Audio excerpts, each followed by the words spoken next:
B.J. Crawford, Adam the Bull, Garrett Bush, and so many big names, it would take me hours to say all of their names.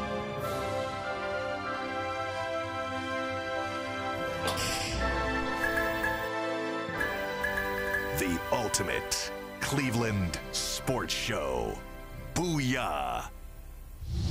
Can I get a double booyah? It's Friday. Booyah, baby! Booyah, Hey, Jay, I gotta cut everybody off here. I gotta speak to the woman that was driving. It just happens to be a woman. No offense to women in general. It just happened to be a woman that is driving in front of me on Northview Road this morning as I'm taking my kid to school. Can you drive a little faster?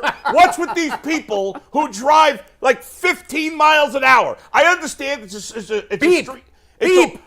It's a one-lane street. If you're going to drive 15 miles an hour, pull the freak off the road and let me go. Took me like 10 minutes to go 3 minutes. She's probably watching now, so on Monday she'll be going faster. I'm going to put my head down on this one. Are you a slow driver? No, but I'm not. It was I'm him. not on the women like that. I'm just not this one individual He's in woman. trouble. It could have been a guy. You can reach him on Twitter. That's him. All right, let's talk about today's show. I'm excited because on today's show, we're going to try to go as inside the Browns locker room as we've done yet on what exactly is going on there, the Baker Mayfield situation, the Deshaun Watson situation. What is the temperature in that locker room? Greg Newsome's going to join us. We're going to talk about the schedule, that whole thing, and much more when it comes to the Cleveland Browns. What else we got? G. Bush in the building as always. You know I got to stay fly. I'm going to give some fashion tips to some of these conservative traditional teams. Step up your alternates. Just go ahead. I'm going to let you know that right now. Add some pink into the mix. Yeah. Pink is masculine. We good right now. Yes, real men wear pink. Yes. I agree. And for me, after 25 years, this country is really ready to support women's basketball in the WNBA. I am looking forward to it. There's been investment made for a number of years. This 25-year cycle, we're about to see the fruits of that borne out. Wow, nice. DeQuell Jackson's going to be with us in about 15 minutes. I love DeQuell, and he saved my bacon a number of times when he played for the Browns. I'll explain more. Plus, put the camera back on G. Does he or does he not, tweet at us, respond on YouTube, look like he should be on the set of White Men Can't Jump right now? That's that vibe. Right, that outfit is White Men Can't Jump. I'm looking He's 92. talking trash at a court You see that in LA. Right? You got that look? Wait, show us the shoes, too, because that they ties work off the together. outfit. So give me that camera right there. What's camera three? Camera Stevie, 3. Can we get Stevie camera 3 director? right here? Yeah, but maybe they don't got that. But we can stand up a little bit and show them. Look, let me do this. Show us. Let me just do this. Easy, See, baby. these. Let me show y'all real quick. See, these Kyries right here. Let me come right here. See them? Don't go any further. The Kyrie. Oh, let's see. Your ankles. Okay. You see, They're going the traditional hey dudes. them is them boat runners. The boat runners. They're called hey dudes. Time out. That comes with a sail and a pontoon. Hold that. That's when you kick it. Yeah. Put your shoes back on, Jay. That's when you Please. kick it. Bare Mikey feet, McNuggets bare is yelling feet. at me to put You my were the shoe one who back said on. no bare feet in the studio, and now you're breaking your own rule. Just had to let him see it's an ounce. A year ago, he'd have been in HR, COVID protocol. A year ago, that smell should still be in COVID protocol. You can't Mikey do that. McNuggets, what's your office. favorite thing coming up on today's show?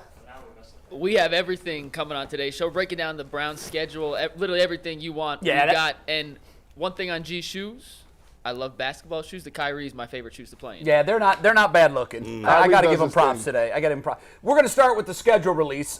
It came out last night, much anticipated. The league has really turned this into like a week-long event. We saw the stories trickling out. We heard yesterday that it looked like the Browns were going to start on the road at Carolina. Bingo. That leak was right. In fact, most of the leaks that I saw that were tied to one site were correct. So let's do this. Let's run through the schedule quickly. I'm sure most of you have already seen it, but we're going to throw it up there just so we can kind of break it down by month.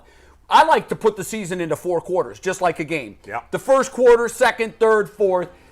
They're going to start with Carolina. I think that's a great week 1 opponent, not a great team. You're starting on the road. This was my dream matchup yesterday, and it was my dream matchup because I said you want to start against a weak opponent so you can get the win, and if you can do that on the road, always a bonus.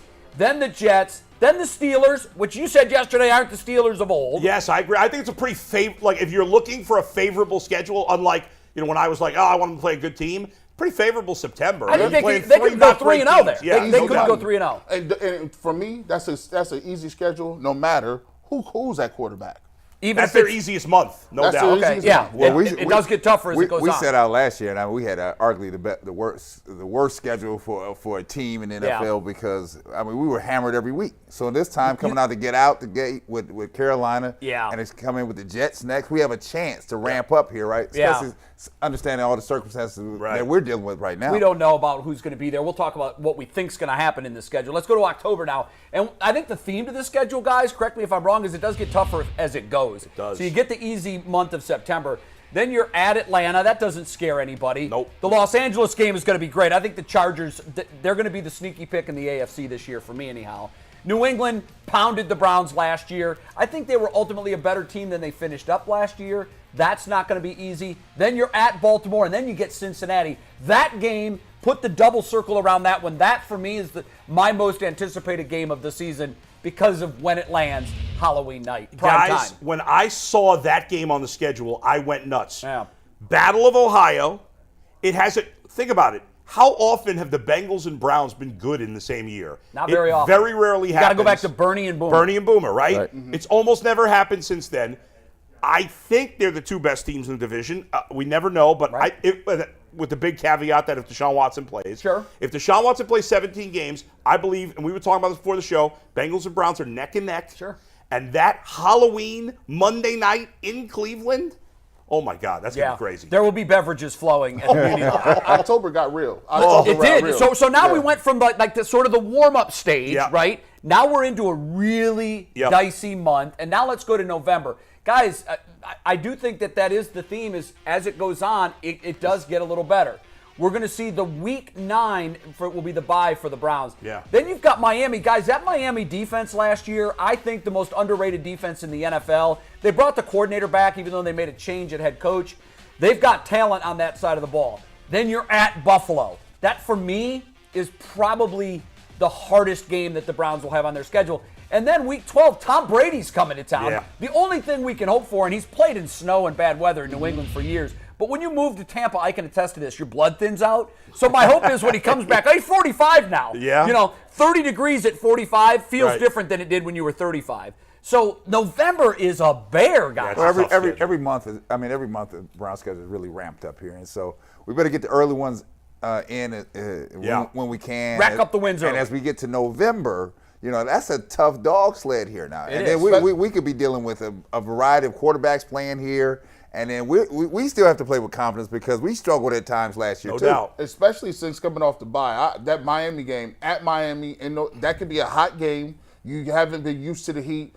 And might be thinking about Buffalo next week. Might be thinking about Buffalo next week. And they got some upgrades at receiver, Tyreek Hill and Jalen Waddle. All right, let's do December now. December's always a fun month because you never know what the weather's going to be for the home games. It depends on where your road games are, but here's the way it shakes out. Houston won't be a weather deal. Cincinnati likely will. Baltimore here, that will certainly be a weather deal. And then you've got New Orleans here as well. Guys, the thing I love most about this is you do have those back-to-back games at home over Christmas, not a distraction, being on the road, away from families. I think that's an advantage for the Browns to be home for the last 2 weeks of December. But unfortunately, though, I agree with you.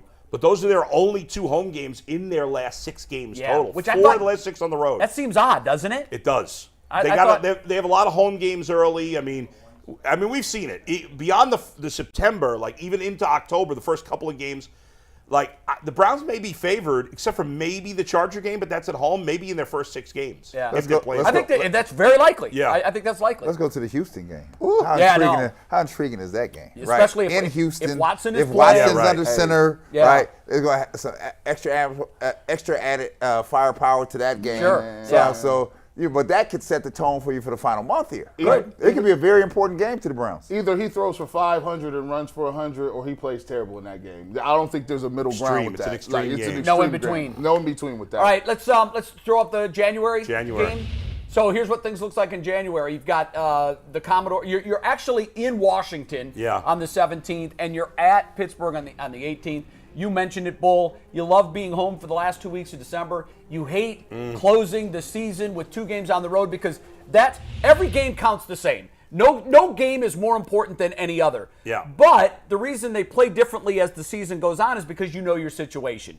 And if you don't have a cushion built up going into week 17 and 18, you got to go on the road. Yeah. Now, at that point, Washington could be out of it. We don't know what they're going to be. Yeah, I mean, I don't know who's playing quarterback for them. Yeah, we don't know. Yeah. So we don't know what they're going to be. And by the way, we look at all these games as we stand here in May, and we think we know what New Orleans is. You don't. Yeah, we right. don't know. We don't know what they're going to emerge as in 2022. Every year there's surprise teams. So I hate this. I hate this more than Love it. anything we do year-round. The only thing that's more ridiculous than this is when guys put out a mock draft for next year. Oh, yeah, right. Now you're projecting 8-9 months out. We're Yeah. going to project 4 months out, Yeah. and then move on as we go. Bull, I want 2 numbers from you. I want how many games the Browns win if they have Deshaun Watson for the whole season. Yeah. How many games do they win if they don't have Deshaun Watson? All right, Jay, I got my numbers. If they have Deshaun Watson for the whole season, I got the Browns going 10-7. Okay. If they don't have him for the first 8 games, I have them going 8-9. Now, fortunately, their early season schedule is favorable. Otherwise, I would have had that record even worse. Because I think Jacoby Brissett will play the games if Watson doesn't play. He's a serviceable player, but he's not that good. Sure. I think he'll be able to get just enough wins considering the competition. But obviously, I like them to win 2 more. So in you that have early slate. so if you would, his WAR is 2. Essentially. Well, but and the WAR not for against, half a season. Yeah, okay. Because if you told me, well, what's their record if Deshaun misses the whole season? You got him with 6. I got him with 6 wins, Okay. maybe even 5. Brad? So I'm to the far left of Bull on this one here. Okay. I'm much more optimistic about the Browns if Watson is under center. Right. Here's a guy coming off a year of non-playing. He's going to be out to prove a point. He's going to play at a high level. If they got him for 17 games, I predict him to go 13-4, 12-5 at the worst, but 13-4 is where I think they're going to settle. Now, if he's not under center except for the last 9 games, I got him going 10-7 because why? Unlike Bull, I've got Mayfield under the center, right? So you think he sticks around? Who is under the same pressure to prove himself to be a better player, right? So I can't see them going on the losing side of this thing. The Browns are in a win-win situation. They may not know it yet, but they're in a win-win situation. So right now, you're buying into the theory that Baker is number 2 on the depth chart. They're not going to give him away, and he's their insurance policy if they don't have Watson. I'm buying into it because I know the business, right? He's not going anywhere. Yeah. He's going to be right there to get up on the center. Interesting. Okay, G. Look, I'm going to tell you what. I agree with Uncle Brad Optimistic. on one thing. That 13-4, I think he's right in the wheelhouse where we need to be. With Deshaun Watson, I got him at 12-5. I got him at 12-5. Right. Without Watson, I got him at 10-7. I wish I was as optimistic as you guys. Because here's the thing. We keep forgetting. I keep telling y'all. I'm going to just keep reminding y'all. Talking about the weapons. How good is this man? This top 5. This is top 5. Guy can move. Guy can be in the pocket. He drops dimes. And you got a running game. Think how good Baker Mayfield was. People talk about 2020. 2020 Baker was top 10 quarterback because he had a running game play action. What you gonna think they're gonna do when you got Deshaun Watson? Gee, the with that schedule's same a lot running tougher, game? though. Not tougher than last year. No, but it's a lot tougher than when Baker won those games. It's a lot tougher. Those first 5, if he's playing, come on, I'll take the Panthers. They'll lose one, though. The They'll Jets. He's not going to win. He's not going to beat every team they're better than. Hey, Mikey, can we put his numbers back up one more time? Put them back we put his numbers Give us up one one more sec, time? yep. So you're you guys are in line with each other. Yeah. I wasn't quite sure. So you've got 12-5, and what were you? I had you with 10-13. No. I had 10-7 with 9 games. Yeah, but 13 wins. So you're the most optimistic so far. Yeah, no question. So, all right. I'm actually, you have an all-star caliber player here. Mine kind of splits the difference between the most optimistic and the most pessimistic. The highest with Watson was 13, Brad. The lowest was 10. Yep. I've got with Watson 11, and I've got them without Watson 9. But I will say, I do think that if Watson is out from under the cloud, that's him playing under a cloud, okay? That's if the commissioner hasn't said anything. Okay. I'm going to throw a different number at you guys. Okay. If the commissioner comes out and says, after our exhaustive investigation, we have found that Deshaun Watson neither violated any laws or impacted the Shield in a negative way, it's over. There will be no suspension. Now the cloud's lifted. I'm like this. Now I'm putting him at 13 wins. I'm not changing Because him. even if he plays, he's going to be like Kobe. When Kobe was on trial, he was playing under that cloud. I think nobody wants to do that. I think you guys are crazy. Nobody's winning 13. The only team that could possibly win 13 games in the AFC is Buffalo because their division's not that good. We don't know. The West and the North are too good for a team to win 13 games. We don't know because we don't know what Deshaun's going to be. If we get MVP quality Deshaun, we could do 13 wins. I know, but you got MVP quality Joe Burrow last year, and they still won 10 or 11 games. It's the same thing. Watson could do this. Could be an MVP and still win 10 or 11 games. You have an all-star quarterback. Facts. You got a backfield that's out of this world. Why we don't play them both together sometime at some point I know, that's a good is point. besides the point. All right. And defensive guys, we got the whole thing. They don't have DeQuell Jackson playing. No, they don't. I wish they did. Speaking of DeQuell Jackson, I love this guy as a player. A couple of years ago, I helped out with the Browns Players Media Workshop, and the thing that struck me from it was, wow, DeQuell Jackson's going to be a media star. This guy is smart. He knows football. DeQuell, welcome to the Ultimate Cleveland Sports Show. I'm glad to see you again, and more specifically, I'm glad you're on our show. Look, he got a nice mic too. Yeah, you know, you got the I had pro to come setup. correct.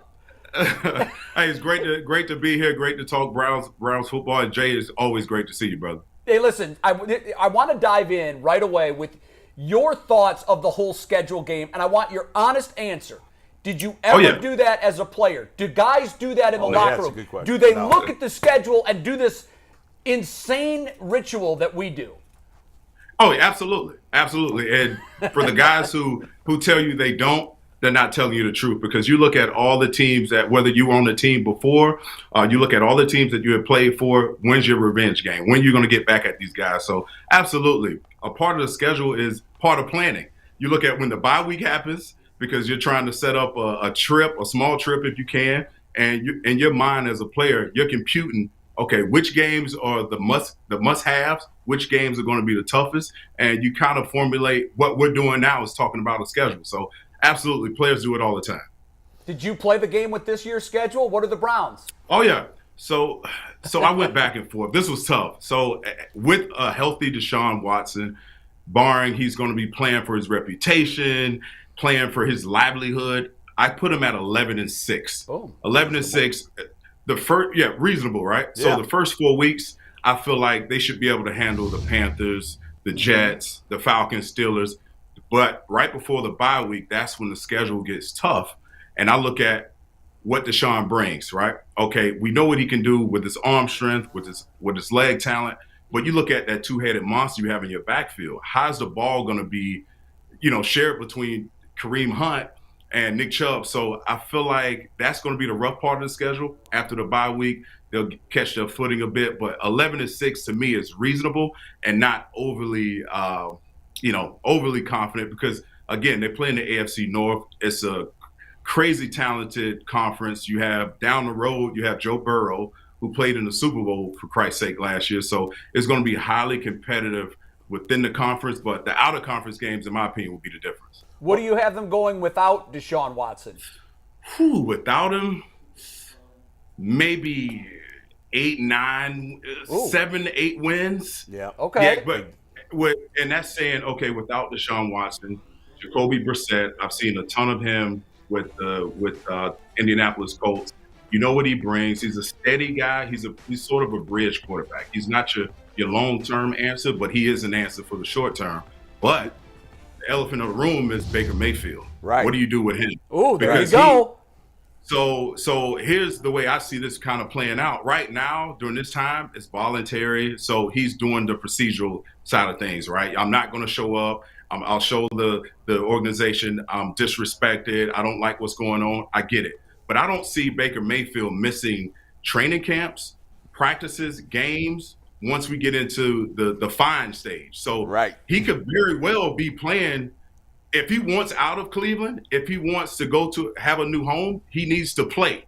And so it's a very good chance he could be playing for this team as a starter if he beats out Jacoby Brissett. DeQuill, Brad Sellers here. So how you doing, Brad? Welcome for coming to the show. But I just was saying that early off camera, right? When you lose money, you got a different mentality here.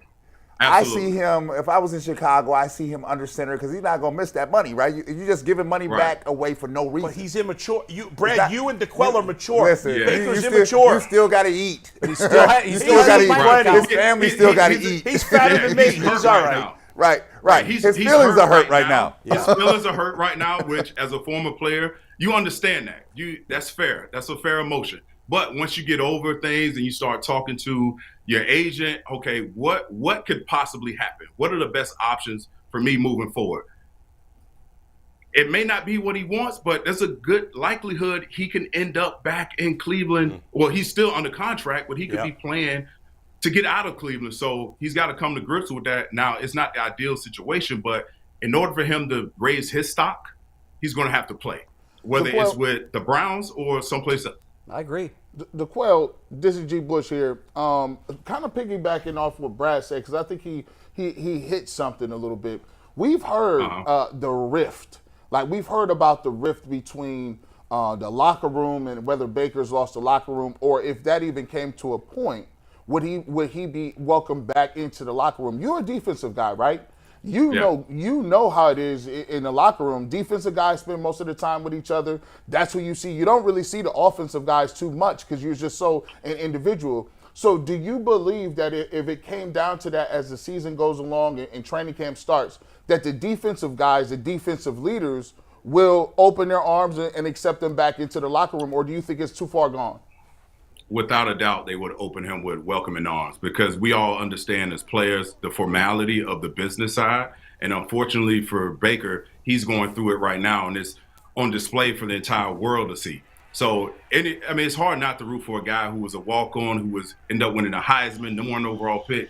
And for Christ's sake, he 2 years ago, he's only removed for taking the Browns to the playoffs, something that hadn't been done since the Tim Couch days. So I think he will be welcomed in with open arms. Now, there could be some tension. Obviously, there's going to be some clear tension, but from the player's perspective, they'll welcome him back because all players want to see guys get their money, play well, and achieve all the goals that you set out for your organization. And especially if he can help them win games, if you don't have a Deshaun Watson, then absolutely, I'll be your number 1 fan. So DeQuilla, as a longtime player in this league, you understand the benefit of having good veterans on the team. So you've got a young player, a young person in Mayfield who is hurting his feelings. Who is the person in the locker room that can talk sense to the young player to bring him back into the fold and say, let me understand, you want to leave here, the way that you leave here is come in here, do your job, show other people that you can play at a high level. That gives you an avenue out of here. Who is that person on the Browns team? Currently right now? Yeah.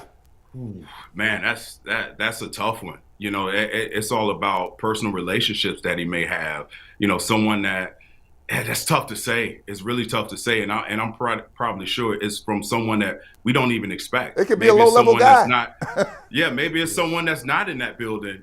But that's you hit a great point. He needs someone to just settle him down a bit. I get it. You can be pissed off. You feel disrespected. I get all of that. But at the end of the day, what do you want? You want to play football, and you want to play football at a high level.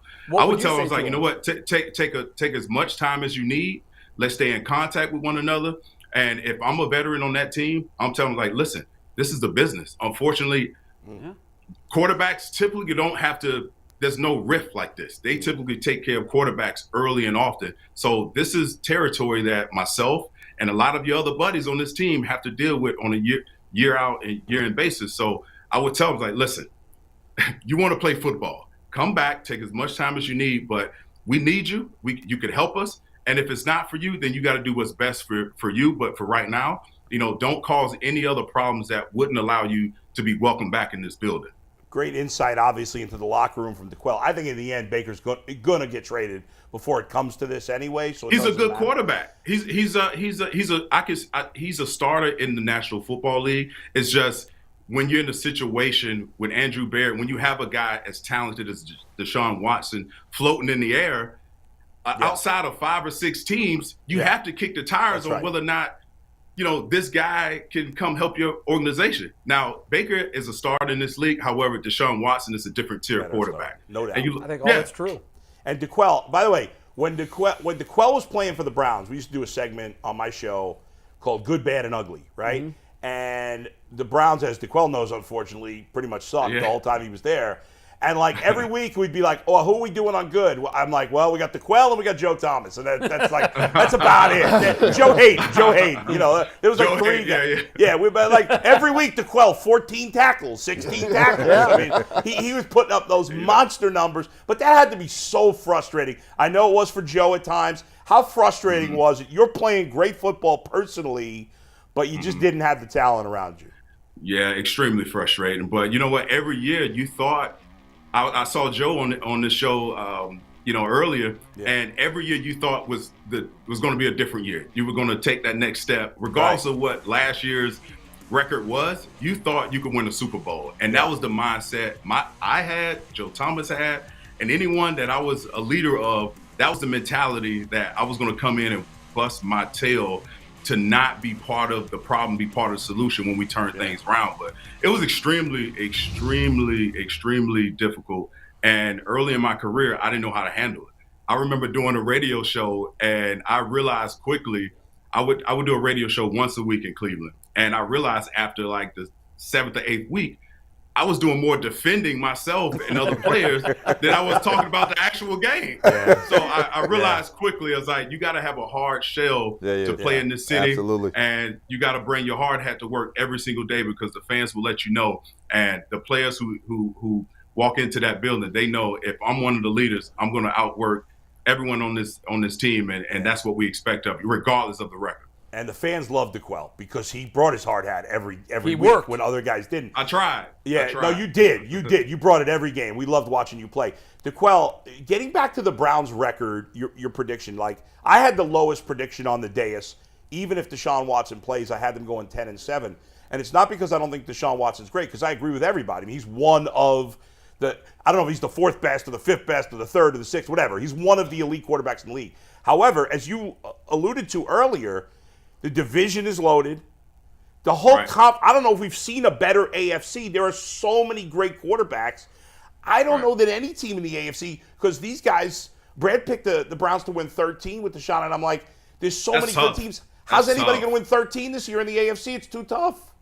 I don't know. Yeah, what comes to mind when you look at, you have to go through a Justin Herbert, you have to go through a Patrick Mahomes, a Josh Allen, Lamar Jackson, Joe Burrow. Yeah. You have a ton of top talent at the quarterback position in the AFC. So 13 is bold. I put them right in the middle someplace because the out of conference game is what it's going to boil down to. Because you're right, the AFC North is very, very strong. Yeah. And other than the Steelers, obviously they don't have uncertainty with in their quarterback room. But listen, this is gonna come down to the very end, like it always does, but even more so because every year now, if Deshaun Watson is able to play, that changes the entire dynamic of how we're going to see this playoff run kind of unfold. So I'm excited to see him in the building during games if he's able to play. It's such a strong conference and such a the out of conference games. You have the Bills, the Bucks. These aren't easy games. So hopefully by then, regardless of who's playing that quarterback position, they have an identity of who they are as a team. I have them going 13 because I believe elite elicits elite, right? So if you're an elite guy, right, you're supposed to bring everybody else There's up. a lot of elite guys. No, but here. There's no different than elite with Pat Ewing, Elijah Wan. When you're in a high atmosphere, those that can go high bring every else. And Brad, those teams, as they're assessing their game with the Browns, Yeah. they're saying they've got Deshaun Watson now. That's not going to be an easy game. Of course it's not. So you've got to get on a roll. There's a different dynamic. And I think this schedule, DeQuell, with the easier games on the front end of this schedule, I think this schedule allows them to build that momentum, get some early confidence, have Deshaun fit into this system against some inferior opponents. So when the tougher teams start rolling around, they already have that momentum at their back, and we know how big momentum can be in the NFL. Yeah, well, Jay, have you talked about how Deshaun Watson will actually fit into what the Browns do offensively?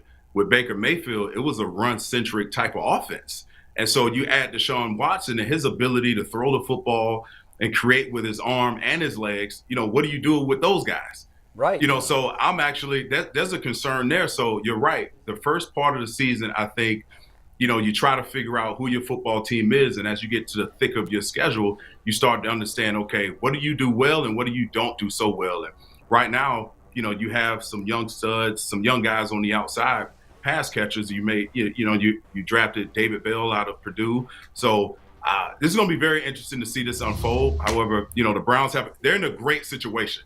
When I was a player there, I always wanted to see that quarterback room and look at guys and know, oh man, we can win with either one of these guys. Right. So it's a great problem to have in the running back room and the quarterback room. It's like, why not?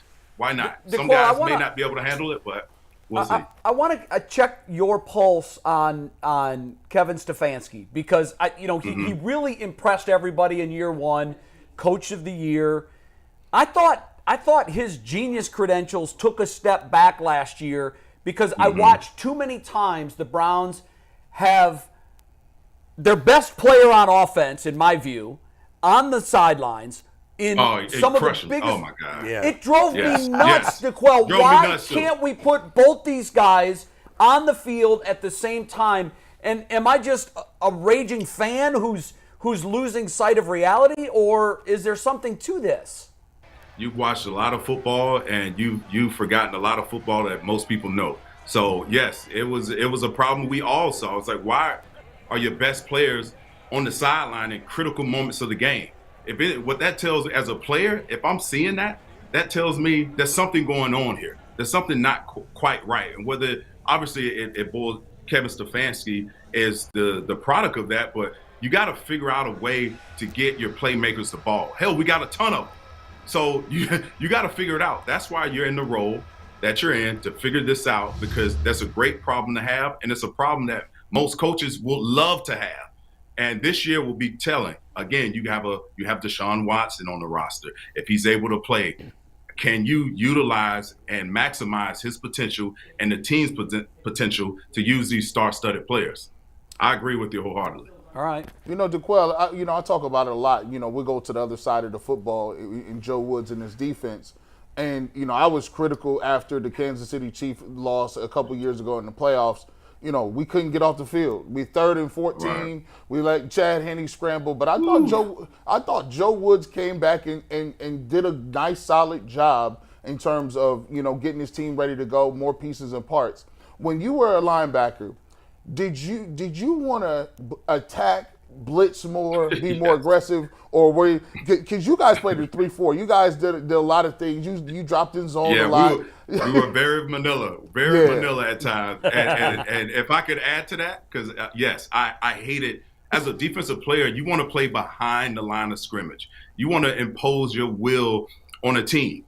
And for many years and many coordinators, it's like musical chairs. From a coordinator standpoint, head coach standpoint, so the philosophy would change year in and year out. But what stayed the same was we weren't aggressive on defense. And if you have guys that are capable, that can do it, and you don't maximize that potential, it starts those undercurrent, those rumblings throughout the locker room that, leaders like myself had to put out. We had to put out these fires because we could do a lot more, but we weren't doing it. And it's extremely frustrating as a player not to have that in your blood. You're wired to attack. You're wired to play with this fuel. And when a coordinator doesn't match that, then it causes some problems. And, you do what you can, but, you hopefully your offense can score a ton of points. DeQuell, you talk, in football, we talk in recent years about the devaluing of the running back position. Like that the league seems – I feel like that's kind of happened with linebacker too. Yep. When I was a kid, right, I'm 50. When I was a kid, Lawrence Taylor and all these – I remember I grew up in New York, all these great Giants linebackers.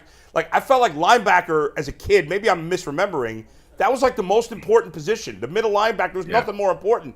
And now I feel like the middle linebackers become an afterthought in the last few years. Do you see it that way? Yeah, when I walked into the league, when I was drafted in the league, I was undersized. And at soaking wet, I was 6'1", 240 pounds. And now you see these guys, they're 6'1", they're converting safeties to linebackers now. Mm-hmm. Now they've completely you're playing defense against a spread offense. And so you've seen, like you mentioned, the running back room just kind of be what it is, and now it's trickled over to the other side of the ball with middle linebackers, where you have your rush ends. Those are your big dogs. Those are your pass rushers. But then you have pretty much safeties across the board that are tough enough to play within the box. And as I got to the back end of my career, I started seeing the value in being my size. But what held me back was I wasn't fast like these guys. Yeah. Jeremiah is a guy on this roster that he was my favorite linebacker coming out of the draft. Well, he was a safety, but the way he had the speed, he had the size, and he has the physical ability to play in the trenches. So, I segue into him. With more reps, I think this guy could be special down the road because he has all the tools that today's game wants you to be as a linebacker.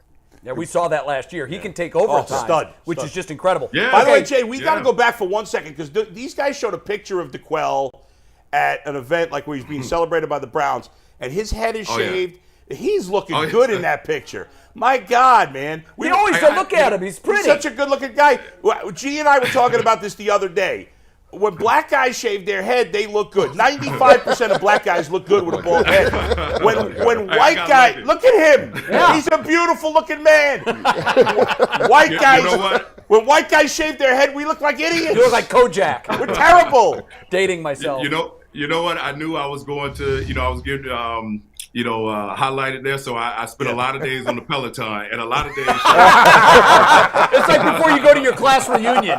You stop eating and you work out twice a day. Right. I was on my best diet during that time. Well, you're going to be a regular on the show, and I'm already thrilled about it because he's awesome. You can see he's not afraid to share his opinion. Right. He gave his true thoughts about Kevin Stefanski and not putting the backs on the field at the same time. He talked about some things that he didn't love when he was a player. Yep. DeQuell, I think I told you this a couple of years ago, but I love that you're actually putting it into use. The best analysts on television, former players, are the ones that have realized that now they have a new job to do. The new job is to tell it the way it is. You will be wildly successful in this because you're real, you give your opinion. But what we want to do now is we want to get to know DeQuell Jackson, the guy, your former football player. Yeah. I think the backdrops that got – Tim Couch came on Monday. You talk about a backdrop flex. Bro had like everything behind him. He had everything from TV awards to football awards to basketball awards. So I see the boxing gloves behind you. Yeah. Oh yeah. Do you throw hands? Like, are you a fight fan? Or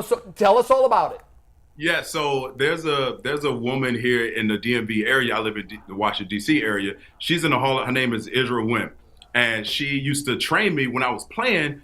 I used to train how to box, and like most people, you think you know how to box. No. This woman is like barely taller than my table here, and I could barely go 3 rounds, and that was probably about 6 years ago. Now, she comes over, I can go 10 rounds. I love it. It's a great workout, great cardio. But this it's on this side. This glove is actually a Muhammad Ali That's sign. What I thought. I saw the Everham. So, DeQuell, in that vein, who's the one player that you played with in your career that you would not want to throw hands with? Great question. Ooh, that's a great question. Oh, you got to give me a second. Think about it. So he was an old lineman. He was a left tackle. He was with the St. Louis Rams at the time. Oh my God, I can't think of his name. Orlando Pace? No. He was with the Browns. He was with the Browns. Oh my gosh. Big sleeve. He has a tattoo. Ryan Tucker. Really? Why him? Yes.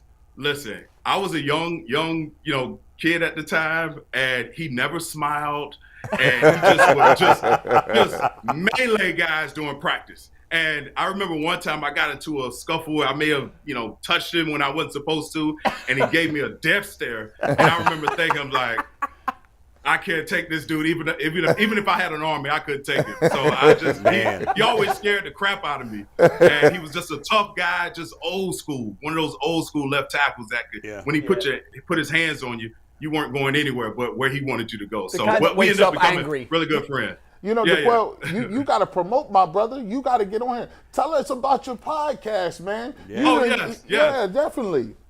Yeah, so I have a podcast called Athletes Unplugged, pretty much what you guys are giving me this platform to do. So basically we're talking about anything from sports to societal issues. And I got the concept based on, if you ever come to my house in D.C., if you can look behind this chair, I have some whiskey and I'm a big red wine drinker.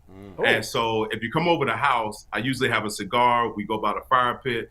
I always have my really good, deep conversations with a cigar in my hand or a glass of alcohol. So I had this concept of, you know what, let me bring the fire pit conversations to the camera, and I'm just having fun with it. We've had some skateboarders on. I've had a Formula 3 race car driver on. Wow. I'm having fun with it, and it's been a really good time. DeQuell, when you come to Cleveland, or if you have a friend that says, hey, DeQuell, I'm going to Cleveland, give me a restaurant I got to go to or a place I got to hang out with, what's your go-to spot that you advise people to go to? Fahrenheit. Yeah, it's good. Yes, Fahrenheit is that's my guy. I was there last September, and that was the first place I dropped my bags off, and I was at Fahrenheit getting a great meal, and Rocco was there. Shout out to him. So very nice. DeQuell, I want to say this. You're a DMV guy, so I'm part DMV. My daughter's a Terp playing for Brenda Freeze for the Lady Terps. Okay. So all right. So I know Maryland's Loxley is trying to make some headway in the Big Ten here. How do you think he's doing? And how do you think Maryland football is ultimately going to be? Yeah, given the time, if he gets the time, he's gonna completely change the landscape of Maryland football, because if you're not from this area, you don't realize just how talented DC, Maryland, Virginia athletes are just in this small little radius and pool of players. So if he can dominate the in-state in this DMV area athletes, that team would be a top 10 team in the BCS without a doubt. But Locks has done, he had to take over for, a team that was pretty much needed just a new image. He's from the area. He understands how important Maryland is to the community. Given the time, I think he can really turn this organization around, or that school around. DeQuell, Marvel, Star Wars, or neither? Marvel. Yeah, Marvel. That's easy. You didn't even throw DC in there? Yeah. DC sucks, man. Marvel rules, man. Have you seen the new Doctor Strange movie yet? I have not, but I'm waiting to see that. I have not. I have seen the new Batman movie. I was a little kind of. It wasn't my favorite. The DC movies aren't as good as Marvel. No, they're not. I'm with you, Bull. Hey, before we move on to our top five, which, by the way, we can't wait. We had Joe Thomas on earlier this week, and we did the top 5 cheeses. You know what? Can I say something about that? Yeah. I saw that clip, and you guys were talking about cheese. Yeah. And how dare you guys not mention truffle cheese? I forgot about that. He's coming off the top rope on the cheese debate. The Browns off the hook with this. They like send it to Mikey. Our producer Mikey McNuggets wants to weigh in. Mikey, what do you got? So we talked to DeQuell yesterday, and he mentioned truffle cheese. Yeah. Yes. I don't make money to order truffle cheese. I don't know what truffle cheese He is. doesn't have truffle cheese money. That's true. I played 11 years. I had to treat myself. It's truffle cheese. I kept truffle on anything. I'll pretty much eat it. I'm surprised that got by Joe, because Joe is like the foremost expert on cheeses I've ever talked to. Hey, Brad, when we go down and get them cigars by the pit, and the whiskey, we want the truffle cheese. Truffle, put some all on my fries. Maybe some caviar. As we on our way to a Maryland women's basketball game, we just pull stop up the Quills first. In this house, we always have truffle cheese in this house. That's a good way to live. That's a good way to live. So we're going to move to our top 5 in just a second. Before I do, I asked you earlier the former teammate of yours that you just didn't want to rumble with. Who's the funniest teammate you've ever played with? Oh man, Antoine Peak, who was my teammate in Cleveland, and there was a guy in Indianapolis. Oh my gosh, I can't think of his name right now. But when they spoke, it's like they had this raspy, deep voice, and I just remember they had the best. Just if they would have a mental error, if we're, in the film study, and it would, obviously they would make a mistake. And if the coach called them, they always had something funny to say. And it would just completely break up the, the tension in the room. And so Antoine Peak, by far, he leads the shot. Every team needs a guy like that. Absolutely. Oh, yes. Oh, absolutely. All right, so absolutely. let's bring Mikey McNuggets back on because we're gonna. What's our top 5 topic today? So we talked to DeQuell yesterday, and he said, let's do wines. And I was like, I don't know enough wines. So DeQuell, when you come to Cleveland, you could teach me some good wines. So instead, we settled on best ways to prepare a potato. It's a good one. Okay, there's a lot of different ways. Yeah, that's a good one. Yes. All right, what's your number 5? What do you have? You want to start us off, Mikey? Yeah, gnocchi. Pasta. Who doesn't love pasta? Okay. A little curveball. I was not expecting gnocchi. You surprised me. No, I was not expecting. Have you had gnocchi? That's not it. Yes, I love it. That's one of the things I'm not trying. I agree with DeQuell, you're missing out. You're missing out. That's good, G. I was in Turks and Caicos recently, and they had a gnocchi. The place called Koyabas in Turks and Caicos. We ended up going back just to have the gnocchi. So done right, you'll love it. You'll love it. With the freshly made but pasta. I would probably have it closer to, don't sleep on it. Yeah. All right, what do you got for, Mikey? Hash browns or tater tots, whatever you want to go. But hash browns, crispy, fried, you can't beat it. I'm a fan, but I don't know if I'm going to have it. I'm not a fan. I love tater tots. But only if it's McDonald's. That McDonald's hash brown, it'll change your life. Stop playing. Stop acting like it. We got to help you out, man. DeQuell, what do you think about this? Every morning I wake up at 7 o'clock and my son only eats beige foods. And hash browns, I'm allergic to them because that's all he wants to eat with some Sazon. So I cook it every day since September. I've been cooking hash browns, so I don't want anything to do with hash browns. Hash browned out. All right, number 3, Mikey. Yes. Potato chips. I know it's simple, but there's so many varieties. It's 5. One of the best snacks. 5. I don't know. That's honorable, man. I already know he's missing one of the big 3. It's only in there because it says potato. That's JV. DeQuell, you're not down with potato chips? Yeah, I can do the potato chips, but they're not. That won't be in my top 5. No chance. I heard someone say honorable mention. Yeah, that's an honorable mention. Yeah, that is an honorable mention, That's Mikey. a bad There's so job. many things you can do with the potato. But it's so Slice versatile. it and fry it. All the different flavors. Okay. All right, what's number 2? All right, I thought this list, there was 2 clear top ones, and number 2 for me, mashed potatoes, a Thanksgiving staple, really a holiday staple. It just makes any meal better. It's a great side. Yeah, I mean, you throw some truffle on it, then I'm your number 1 fan. Throw some truffle on it, truffle mash, and I'm good. I'm good to go. McNuggets got that. What about college cheese? playbook? No, McNuggets got that young playbook. I'm like chips, Yeah, hash browns, He's got the college kid budget. I'm like, listen, just talk to some experienced people here. Had a little money sometime. I'm like, wait a minute. 2 for 10. 2 for 10. So there's a lot of them that he hasn't even mentioned yet. Yeah. But he's think Better college have- kid. I know where he's going. Look, Number 1. we're I know where he's going to going. have to Number 1. peruse It his has to be list. French fries. Of course, it's French Of course, fries. French And we'll fries. do a list of the 5 best kinds of No, fries. and it's not, fries. Wait, but wait a second. It's not waffle fries. The best fry in the world, hands No. down. No Undebatable. chance. Fries was number 1. Oh my God, Robuchon mashed potatoes.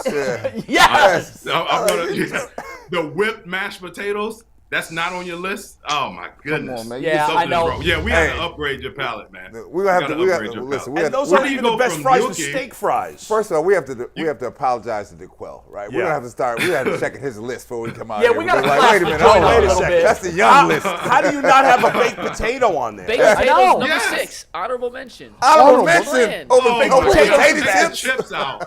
Yes. You can't even have a Oh, steak my- without a baked potato. They go together. They Or just the, make you or the get it. restaurant tonight. I don't think they're gonna serve potato chips. No. How about some I hope baked not. potato with some cheese, and a Loaded. little bacon on there, maybe Yes. some chives. So Gratin. your number Give me 1, something. DeQuell, would be? Robuchon mashed potatoes. Yeah, whipped mashed potatoes. It's hard Yes, to top that. yes. It really is hard to top that. I'm calling timeout real quick. Oh my God. What is Robuchon? See, that's what the I problem. knew. That's well, the see, problem. You'll figure it out in 10 years. Yeah, you have a palate like my 3-year-old son. We're Right. gonna work on you. Tell him DeQuell, we're gonna work on you. You got a ways to go. His chips and hash browns and we got That's to all upgrade out. your palate. a little You bit. had no sweet potato fries in there. No, nothing, sweet nothing. potato fries. Nothing. The twice baked potato too. I don't know if you guys have had that. That is off the Potato skins. charts. Potato skins. All better than Yeah. potato chips. We need to get Mikey a raise. Right. We need to Yes. get Mikey a raise Yeah, for Mike. sure. Technical Yeah, we people, got are to you do listening? something about that. Hey, DeQuell, when you come in, We'll have some wine and some potatoes, all right? We're going to take Mikey out to eat with us. Right? Yes, I'll bring my son with me as well. Right. There you go. He may look older than me. You could drop them off at 3 years old. They both fast food joint. Well, we're all going out for lunch today, so we'll have to school him up at lunch, I think. He's eating potato chips at lunch. Yeah. Hey, DeQuell, go ahead, and then I'll wrap it up because we're gonna move on. But final thoughts joining us on the Ultimate Cleveland Sports Show for the first time. Yeah, this is gonna be fun. I can tell you guys are relaxed. I'm relaxed. You know what? I can't wait to get to Cleveland so I can be in studio and hang out with you guys. So this has been great. Looking forward to doing this weekly. Talking ball, talking sports, talking Browns, talking whatever it is to do with Cleveland. Talking food. So I'm here for it. We can get into your wine list, too. We're going to go get your wine list. We'll get him together in the meantime. He wouldn't do it. He wouldn't take. He wouldn't bite on it. I was like, I can talk wine all day, but you know what? It's good for the He did have a top 5. It was Boone's Farm Strawberry, Boone's Farm Grape, and Boone's Farm Cherry. Hold on, Ripple. I just realized. Wait a second. We had DeQuell for like 30 minutes, and we can't let him leave. I can't believe that I forgot to ask him about this. You can't. Oh, I know. 30 minutes. I know where you're going. We got to ask you about Peyton Hillis. I don't think you knew I was going there. Did you? No, Peyton Hillis? I didn't. Because Peyton Hillis, I had him on a radio interview about 6 months ago, and I thought he was bat bleep crazy. Like, he was out of his mind. And he did some wacky stuff when he was here in Cleveland. What was this guy like? I know it's a little out of turn here. We've moved on, but I got to know this before. What was he like in the locker room? Different. On every spectrum, every facet of the word, just different. He played hard. He loved ball. That's all we cared about. But he was just a different cat, man. Just, from the things he wore, the things he said, he was just different. But you know what? You give him that football, he'll get you whatever you need. But that's all we cared about. But he was a different cat, man. Did he have any friends? Yeah. Did he have any friends on the team?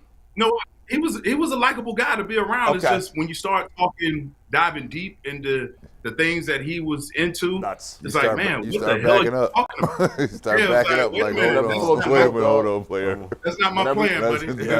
Why is it always those hands? Why is it always hands? I want no trouble. I want no trouble. I want no smoke. Hey, DeQuell, you're gonna fit in wonderfully with this group. We already love you after one appearance. We can't wait to have you on as a weekly guest, especially when the season gets rolling and there's so much minutia that goes on week to week that normally you have to leave because you don't have enough time to discuss it. We're going to hit all of it with you. DeQuell Jackson on the Ultimate Cleveland Sports Show. Big round of applause. Thanks, DeQuell. Appreciate it. You're the man. Well done. Now. Look at that. That's a beautiful man right there. Look at that. He should be an action go shave it. My God. He should be an action. He should Good be call. Action Jackson, baby. There he is. There you go. Yeah, Carl Weathers is too old. Get him out of there. We got a new one. DeQuell, we'll see you soon. Thanks a lot, my friend. Great stuff today. Great stuff. Thanks a lot. Looking forward to it. Take care, guys. I love it when you have a mindset for what a guy can do on the media side after they get done playing. Yeah. And I know you feel this way. Anybody that ever interviewed him, they thought, this guy can be a star. Did almost 40 minutes with us. And it didn't feel like 40 minutes. What I like was he's able to flip the subject, right? Yes. The last thing you threw him we got about silly Peyton and then Hillis, we went back to, he can go back and forth. My favorite part was guys in the business, when they make that turn, they always have one foot in the locker room. Always. That's my biggest question about Tom Brady. Is he going to be able to cut that wall? Yeah. And will he be able to say critical things about Belichick on TV? And Jay, my biggest take from this interview was he said, hey, the defensive guys will welcome him back into the locker room. That is welcome huge. Baker into the locker room. Because he's the first guy we've talked to on the defensive side that said that. Like, hey, no, ain't no big deal. They're to the point where you want to win, right? You got to be a pro. And if he can help me win. If you can help this team I got win. to box this stuff out here, right? Come on in. That's why I asked him about the veteran, because typically some veteran can get in somebody's ear and say, look, young fella, you're going about this the wrong way, right? And bring you in here. You're not here long term. Will he listen to that guy? Yeah, but here, let me tell you something. Yeah. There's a voice in every locker room that can get to anyone, right? You have to find that person and identify who that person is. I thought the most telling part of the interview was when, I think it was Bull, you asked him, where is that voice going to come from? And he I know he's not in this locker room, so he doesn't know the inner workings of his team. But the fact that from the outside looking in, there isn't that clear cut, it's got to be. Nobody's going to say that Myles Garrett's going to be that guy because he's not that guy. He's not that rah-rah team leader, listen to me guy. Let me tell you something. For most of the teams I've been on some great teams. The person that had the most influence wasn't the star. Yeah. Right. It wasn't the Bench star. guy. It was Who the wasn't guy on the Bulls? It was the guy. It was Kerr, wasn't it? No, it was Bill Cartwright in my ear. Oh, okay, yeah. It was Bill Elton Cartwright, Turner. yeah. It was Gene Banks. Those were the guys that were in my ear when I was going sideways. They're like, no, let's not do that. Let's Really? do teaching you how to be How was Jordan in the locker room He as was a leader? he was a guy that just led by his actions. Never stood up and big but then you speeches. did it for Horace Grant. Right, so then you were that guy for Horace Grant. So when Horace had his issue, Yeah. I stepped in there, and it's always that person, right? And that's the person I remember as I got older, and long past the game. They're all my friends, but there's certain people along the way that you'll make the connection with. I think it's interesting, though, that from the outside looking in, and we have to preface it that way because we don't know what goes on inside that locker room. Sure. A lot of times the media pretends they know. We don't. We have no idea. Don't. But the fact that there isn't that obvious guy, I think kind of Baker was that guy on offense, particularly in 2020. I don't know about last year. I think Jarvis might have been.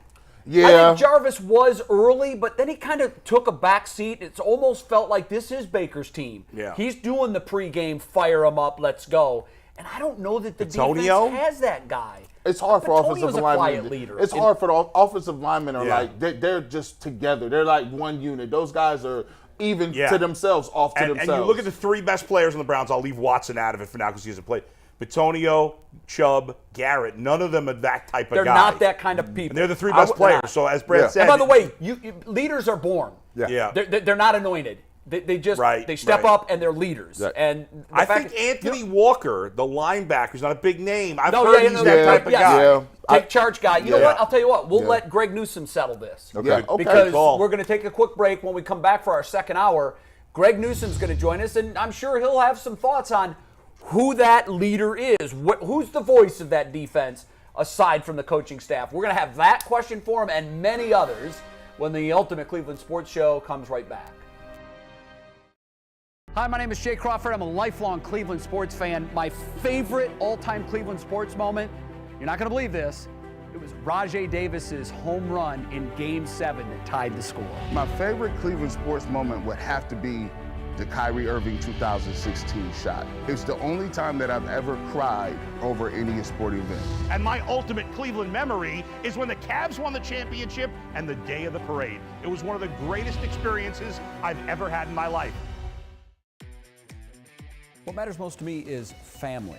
Sometimes you don't realize how important it is until you're away from them. What matters most to Jay?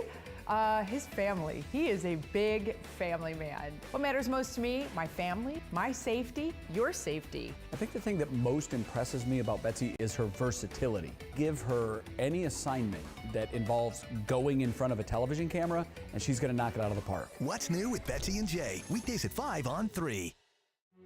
Recognize that feeling? It is the feeling of being together, enjoying the company of a familiar face, and sharing moments that matter to you, to me, to us. What matters to some could impact all of us, especially in a place like Northeast Ohio. Here, stories are shared from east to west to south. Stories of perseverance, of family, of love. If a story brings us together, it's what matters most. Hi, my name is Jay Crawford. I am a lifelong Cleveland sports fan. I have carried my fandom every city I've ever lived in. People have always asked me, why are you so diehard about Cleveland? It's because I'm from here. And we know how much our teams mean to us. Most of us know that because of our parents. In my case, my father was just a huge Cleveland sports fan. It was really part of our life. It was woven into everything we did. And it was our connection throughout his life. We are back on the Ultimate Cleveland Sports Show. That almost sounds like horror music, doesn't it? Yeah. It is the Space Odyssey 2020, 2001, whatever, the very end of it. But it sounds like a horror scene is about to happen. Michael Myers is coming from behind. Exactly. By the way, Jay, we just did 56 minutes of content. Folks, you are not getting that anywhere else in Cleveland. No. I'm looking at the wrong camera, but 56 straight minutes. And by the way, if some other media outlet did 56 straight minutes, they'd follow it with a 15-minute break. We did 56 minutes. Yep. We were gone for 2 minutes, and now we're back. Now, that's what we're doing here. But we should say, don't get used to it, because right now we're new. We don't have advertisers. We have a couple lined up already, but they're not in yet. Once we get advertisers, we're all going to sit here and say, remember the good old days when we go 56 minutes with no commercials? We'll still go a long time. Commercials pay the bills. You got to do it. We understand it. That's what pays the bills. Shout out to commercials, and shout out to the people out there right now. The internet is undefeated as always. Mikey. My man Fry says, please let Mikey McNuggets know. We know he microwaves his steaks, and he does not put ketchup on his steak because he marinated his steak in ketchup. I take offense to that. Steak could not be more false. Steak. Well, how do you cook your steak, by the way? Medium rare. Medium rare. Medium rare. Cast iron skillet. Medium. Ooh. Put you some. Now, medium's unacceptable. You gotta get some whole garlic. You mash that, garlic, put the butter in it, and I'm gonna baste. Shout out to Gordon Ramsay. He'll teach you how to go look at it. He'll teach you how to do a good steak. What's Brad's? My man talking about cast iron skillet. I'm a guy. I grill all year. Yeah, I'm the grill. Yeah, it's got to be on the grill over a fire. Medium rare too? Yeah, no, medium rare, medium well. What are you talking about? Medium well. You're cooking the flavor out of that thing. Brad. Take him off the set. No. That's no. He's not allowed here. No. It's gonna have a little pink in it, but I don't need blood. I'm not a vampire. I'm not either, but man, there's something about that medium rare steak. There's a new one that's between rare and medium rare. Plus. On my side of town, that's the perfect way to do it. Jay, on my side of town, if you got that blood coming out, we're looking at you like you're a vampire. You like, yo. Stop playing. All right, so real quick, best cut of meat. Ribeye. Okay. I want the fillet. I mean, it's not even close. It's filet. No. It's not even close. Bone-in ribeye. Ribeye's the best. Well, I give you the flavor, but like, there's a reason that filet is tiny. It's right because It's it's okay. the best part. The Plus center cut filet. It's the perfect size. It It is. doesn't have enough fat. The marble Yeah. You don't overeat. No fat. That's the best part. No, it's not. Come on. Leave it to the two fat people. Yeah, we know. What do these guys know about food? I know Brady's about getting fat his people. rail. He doesn't know anything about food.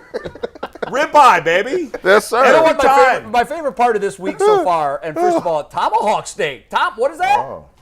What is a tomahawk? I don't know about a tomahawk steak. Is it like a Delmonico? It's huge. It's huge. I don't want it. It's Yeah, huge. It's I'm huge. like, give me the 8-ounce filet. That's wimpy. Yeah. Come on, that 8 ounce. Yeah. Kobe beef is it doesn't. Gee, anything less than 14 ounces is unacceptable. Unacceptable. Yeah. We're an hour away from completing our first week. Yeah. And I just want to take a second to tell people how rare what we have already is. I love you guys like family already. I feel like amazing. I've known you guys my whole life. I never met you. No, we met like once at training camp. Very briefly. Briefly, yeah. And I felt awful because when I met you, I mistook you for Ken Carmen. and I literally was like, so Bull walked away going, oh, so you think that it's the other big guy. Yeah. And because I felt terrible after that. You had just come back to town. I had just come back, Yeah. and I felt terrible. I'm like, this guy's going to think I'm a rube. I did. And I I felt didn't think you were a terrible, so rube. my apologies. We've never even talked about that. But I really didn't know you. I listened to you on a didn't. regular basis, Yeah. and I've always enjoyed your work on the radio show. Thank you. You can drive opinion in this market like no one else has. Thank you. Brad, I've known obviously of who you are, but getting a chance to know you, your sensibilities. My wife, by the way, she's already picked her favorite cast member. It's not me. It's Brad. My wife loves her some Brad Sellers. She's like, he just seems so pleasant, and he is pleasant. And then and G. Bush. You were homeless when I met you. No. So G. Bush brings a different sensibility to the show. I didn't know G. Bush. I didn't know him. I'd heard you on the radio, but I didn't know you. But what this is all about is this our corporation decided there's a void here, we can fill it. And it's really been magical. You know, our executive producer comes to us from the best damn sports show, period. I've had a lot of people already tell me, I like the show because it's got that best damn vibe. Yep. That's because Steve. He has absolutely nailed it. We get Mikey McNuggets, our line producer, who is this tireless, smart, driven, motivated guy that works 27 hours every day. Yeah. Does have bad potato taste, but everything else Terrible taste in potatoes. He'd be up all time tonight. And then, we've got two associate producers here that come to us from different realms of the world. Brianna comes to us from Columbus, but she's got this big, huge background in sports, and she's gonna make sure that we are honest that, hey, women know sports too. She's gonna be pushing us to get female voices on. Yesterday, Aditi blew our doors off. She's coming in studio with us for 2 hours next week. Which I can't wait. Yeah. Anthony's another one of our young producers. He comes in, doesn't know how to build graphics. Within 3 or 4 days, he's become our main graphic artist. Works hard, smart, tireless. My point is... Director Steve comes to us from Channel 5 in Cleveland. Everybody knows Channel 5. He's like this guru director that's got every award that's ever been handed out to a television director. He comes to this project the way we all have. Humble, with experience in tow. There he is. We love you, Director Steve.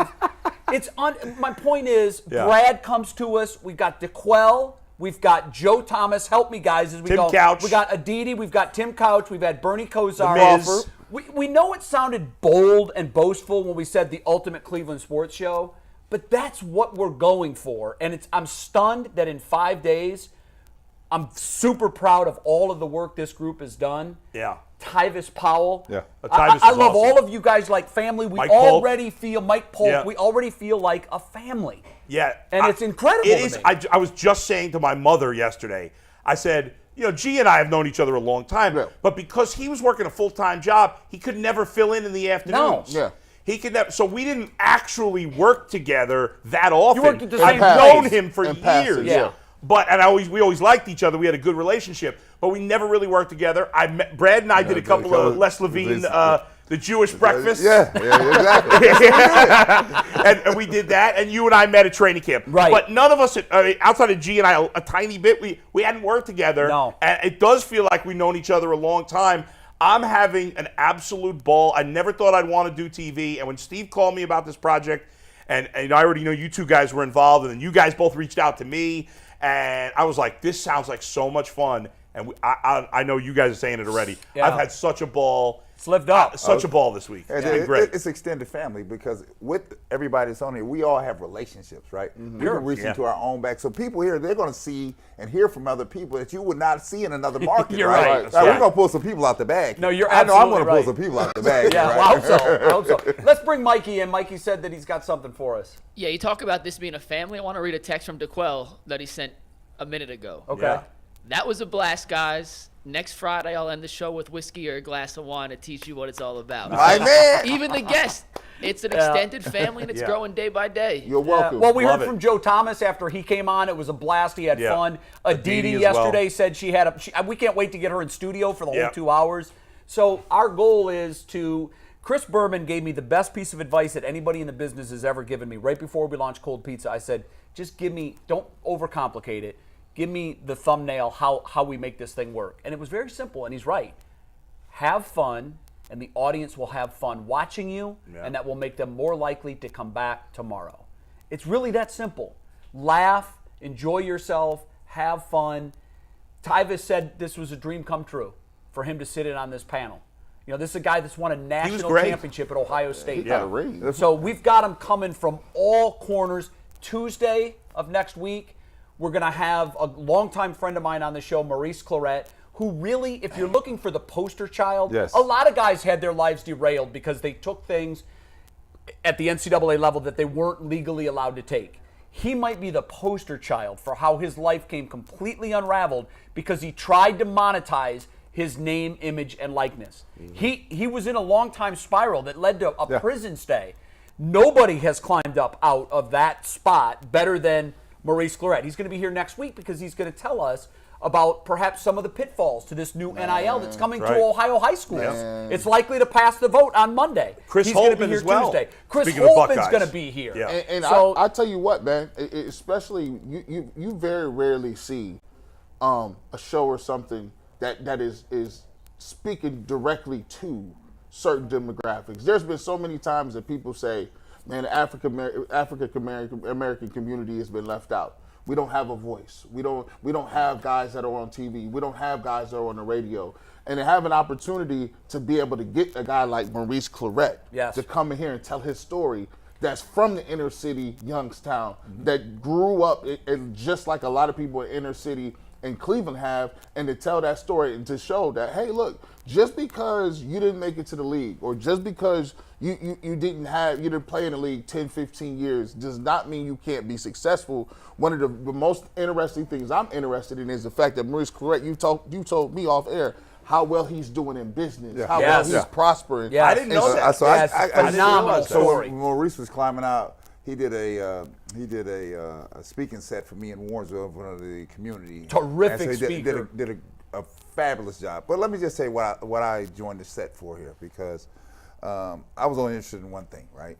If we're going to do a show, we're going to talk about real things that real people talk about all the time. And we've not been afraid to touch on about anything. Because I want the inside track. You can't get that from the networks. It's only going to take, they'll give you a 10-second slot here. That's right. You can expound upon your points here. Yeah. Right? And so everybody that we've had on so far has had a chance, and any of us have had a chance to really explain their positioning here. Yeah. And that's what you're going to get here, and I think that's what people are starting to like. The other thing, too, and I don't want to talk too much about this, we probably already have, but we will not take ourselves too seriously.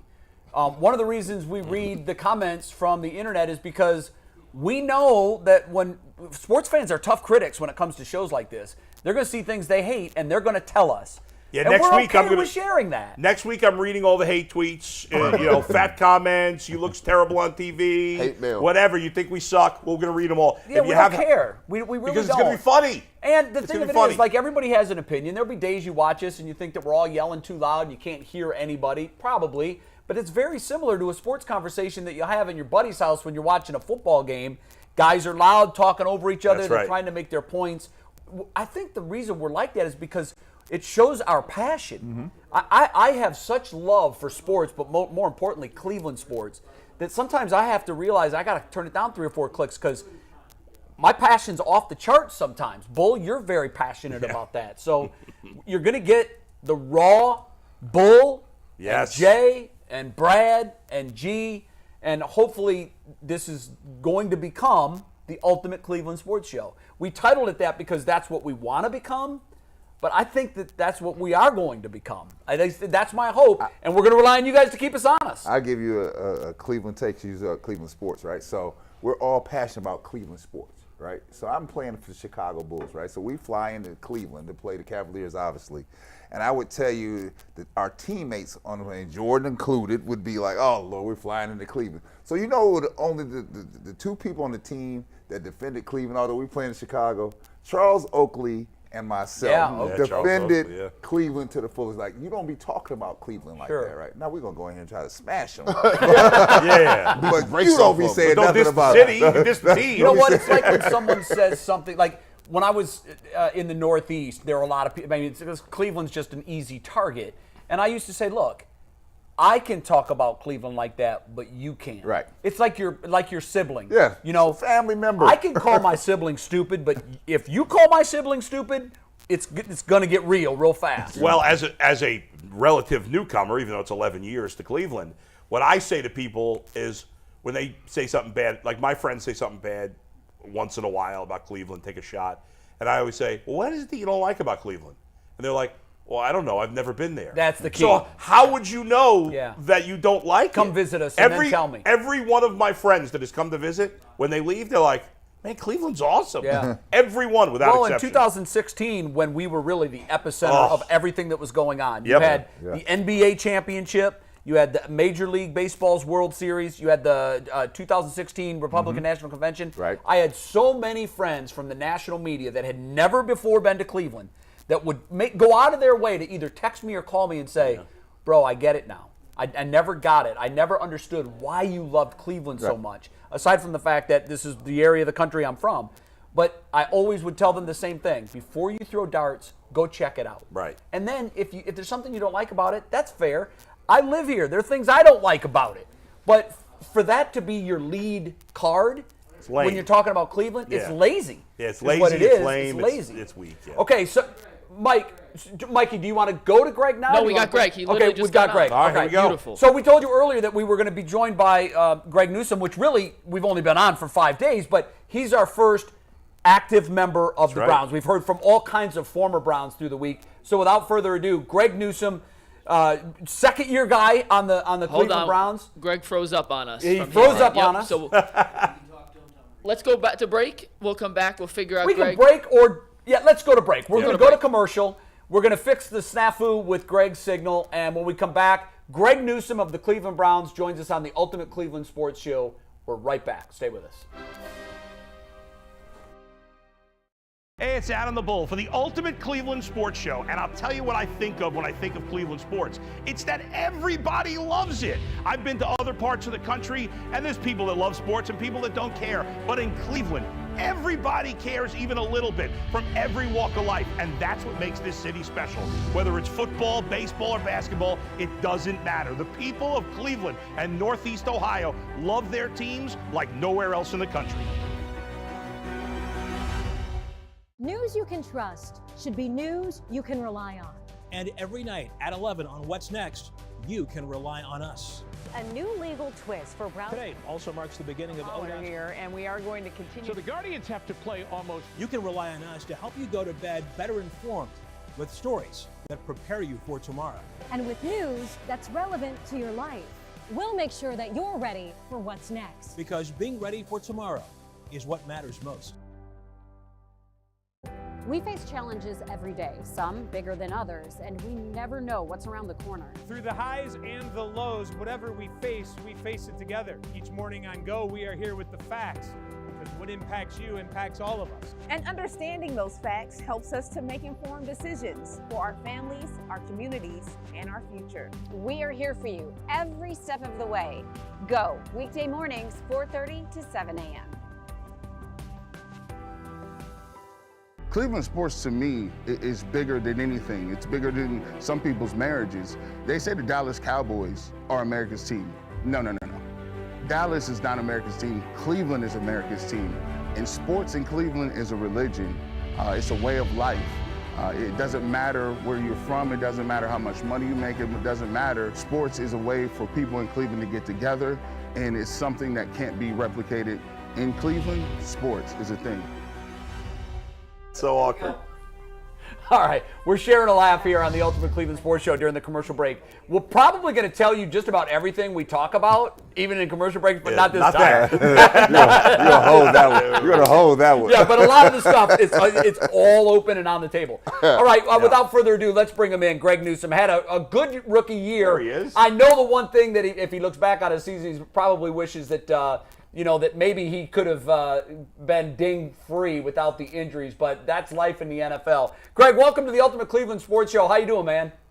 I'm doing good. How y'all doing? We're doing great. Man. So listen, we were talking in the last hour with DeQuell Jackson, of course, a Pro Bowl linebacker with the Browns about a decade ago. And one of the things that came up just in the course of the conversation was, so if Baker Mayfield was to show up at camp and something happens where Deshaun can't go and Baker's got to play, who would be the guy on the defensive side that would go to Baker and say, hey, look, man, you're on this team. We're wrapping our arms around you.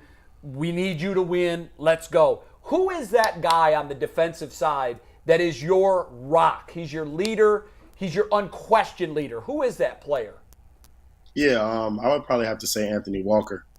He's a guy from day one who was there for the team. He does things for the defense where he'll have us, all be together and do stuff like that. So I think Anthony Walker would definitely be the guy. Bull got it. Bull nailed it. I remember talking to Greg when he first got drafted. He probably doesn't remember because he did a million interviews.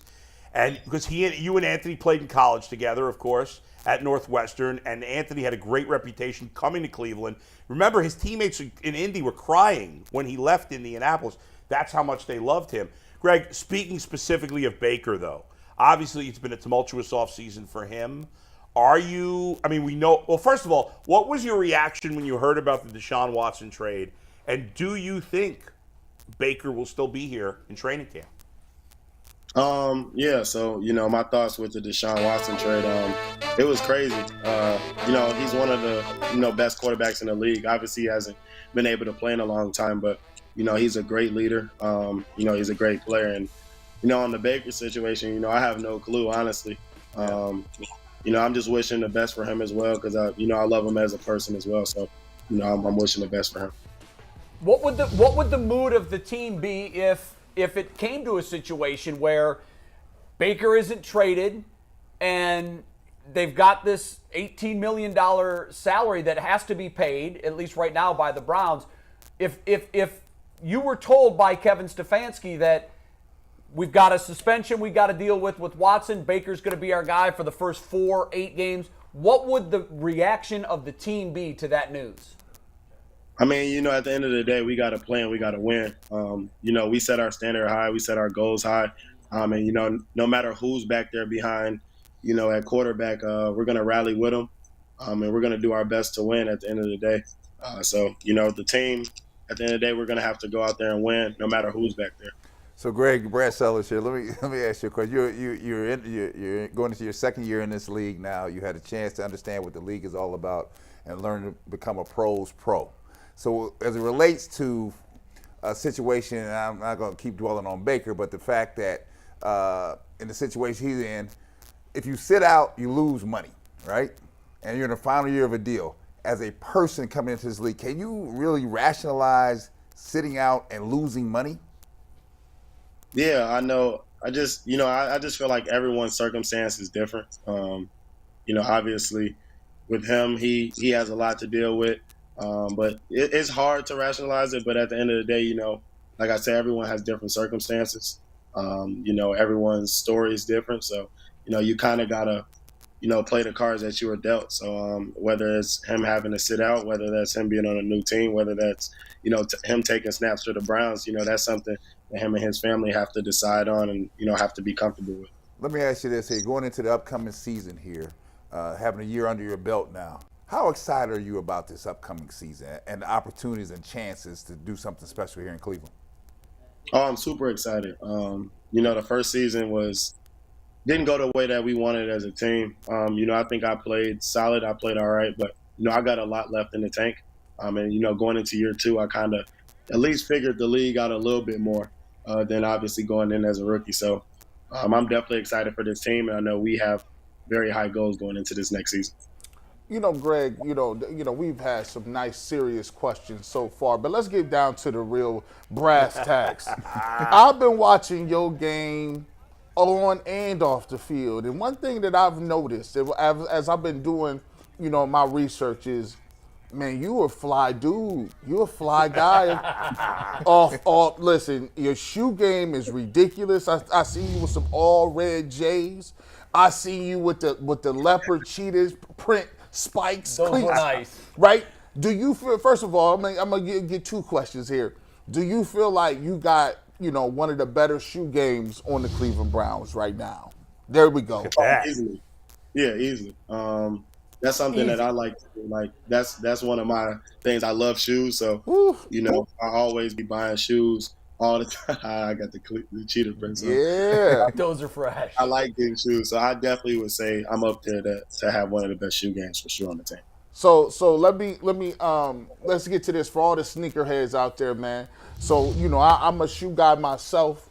Like, what would you say? You got to show him your shoes. I got these is light. These is Kyrie's. These is light. This is light. This man, look, you see that? Listen, he got the off-whites. I know you got the Red Octobers and all that. Listen, what do you think is I would say, your most exclusive shoe that you got that you, like, when you really made it and you got that first check, you said, oh, I got to get these. I don't care how much they cost. We getting them.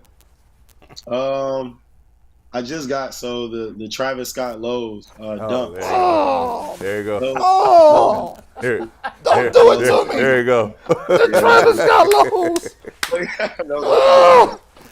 Greg, who's got the worst shoe game on the team? It's got to be like an offensive lineman, right? They probably got no shoe game. Yeah, they're not rolling in the kids. Yeah, you know, they don't really care too much about that. They're wearing the New Balance like me. They got the New Balance, right? Yeah, Greg, you should see Bull's shoes. He's got the old man mall walker New Balance going on. Oh, yeah. And really quickly, Crocs are another thing. Like, the Crocs is an offshore market. Crocs is the thing that you wear. Do you wear? Are you a big wearer of the Crocs during camp and training camp because your feet hurt? But you could be a little stylish with the Crocs too. I've been scouting that as well.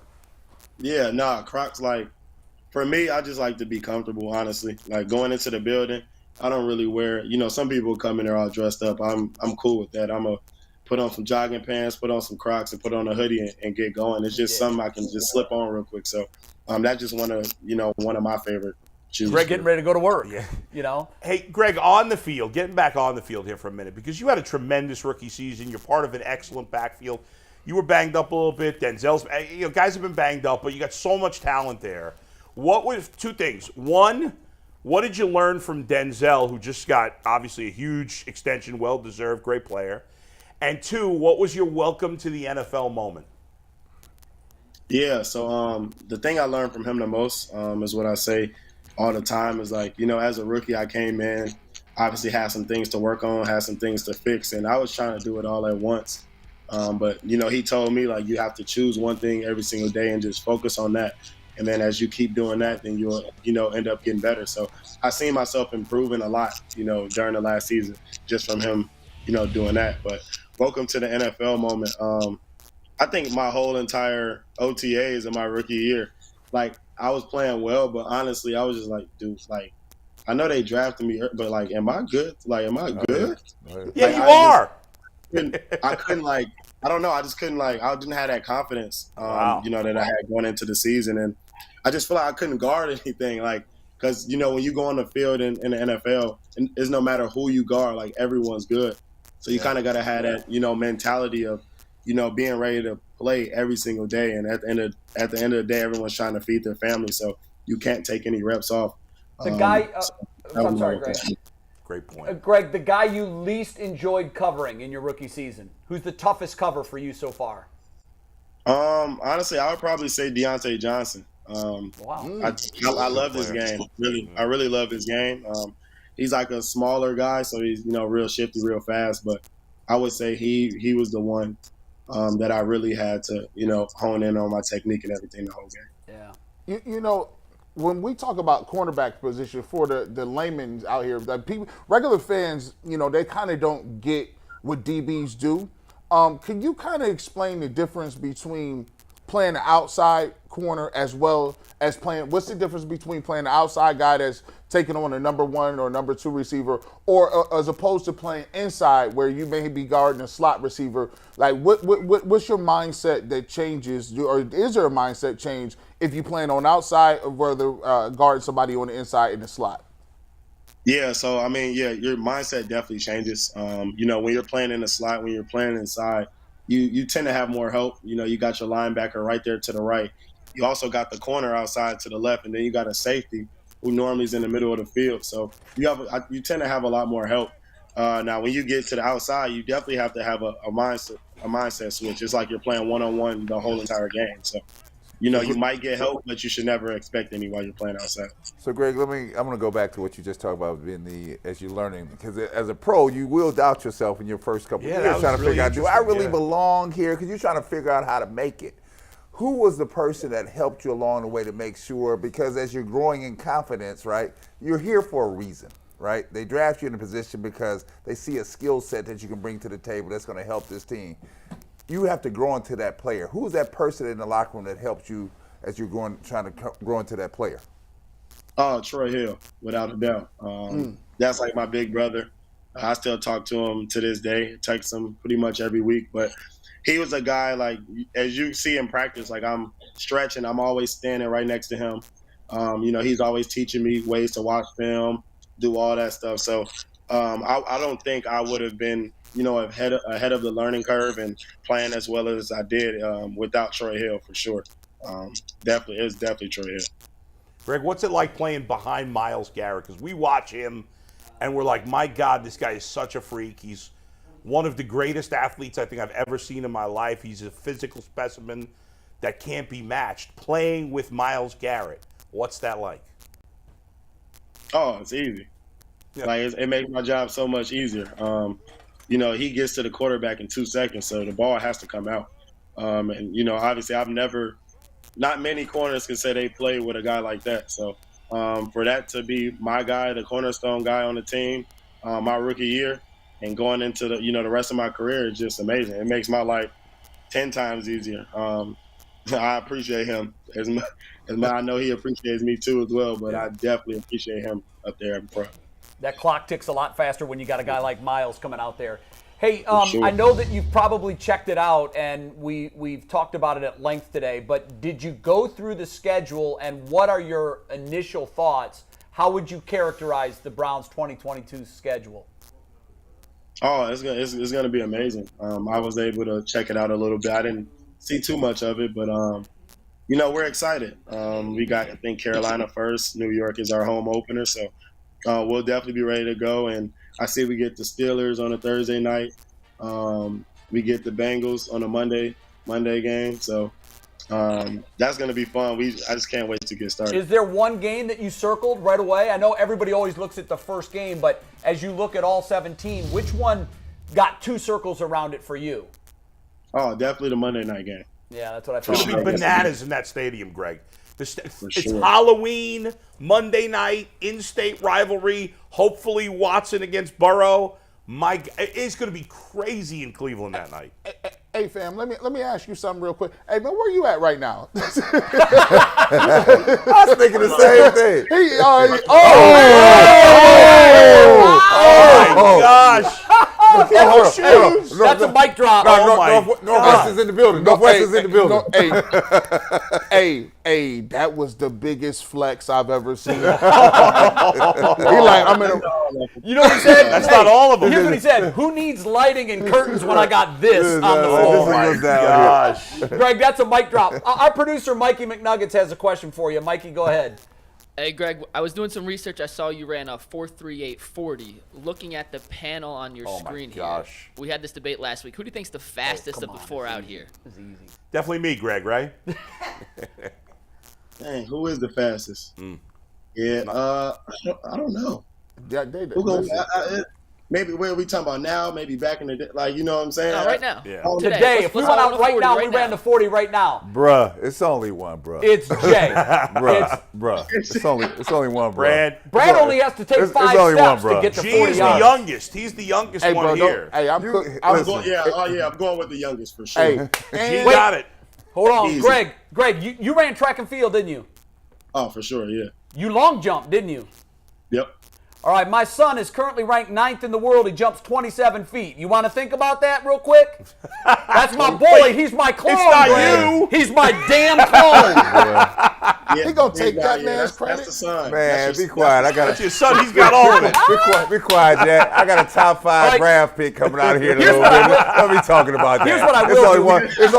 It's only one gamer on the set, bruh. There's only one that got a check from somebody, bruh. You were never signed for your speed. Look, I'm OG though. I'm OG, bruh. Turn on the videos, bruh. You can find me in the NBA 2K. But now you're more old than G.